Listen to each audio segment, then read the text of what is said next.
Tattoo না উঠিয়ে অজু করলে অজু হবে কিনা, খুবই গুরুত্বপূর্ণ একটা প্রশ্ন।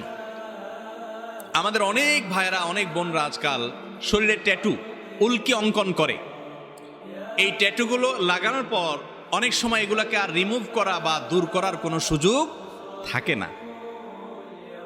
এই ট্যাটু অঙ্কন যে করে আর যে করায় দেয়, নবী করিম সাল্লাল্লাহু আলাইহি ওয়াসাল্লাম বলেছেন, লানাল্লাহুল ওয়াশিমাতা ওয়াল মুস্তাওশিমা, যে কারোর গায়ে ট্যাটু লাগায় দেয়, অঙ্কন করে দেয়, আর যার গায়ে লাগানো হলো, উভয়ের প্রতি আল্লাহর লানত এবং গজব বর্ষিত হয়।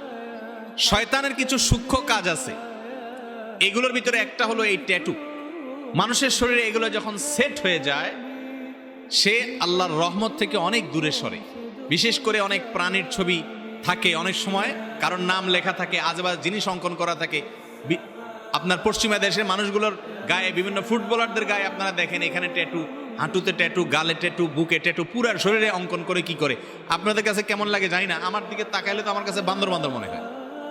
রুচি বলতে কিছু আছে। আল্লাহ তাআলা বলেছেন, লাকাদ খালাকনাল ইনসানা ফি আহসানি তাকওয়িম, মানুষকে আল্লাহ সবচেয়ে সুন্দর অবয়ব দিয়ে সৃষ্টি করেছেন। কিসের মধ্যে আঁকা আঁকি করে, ট্যাটু দিয়ে আস্ত শরীরটাকে অসুন্দর করে।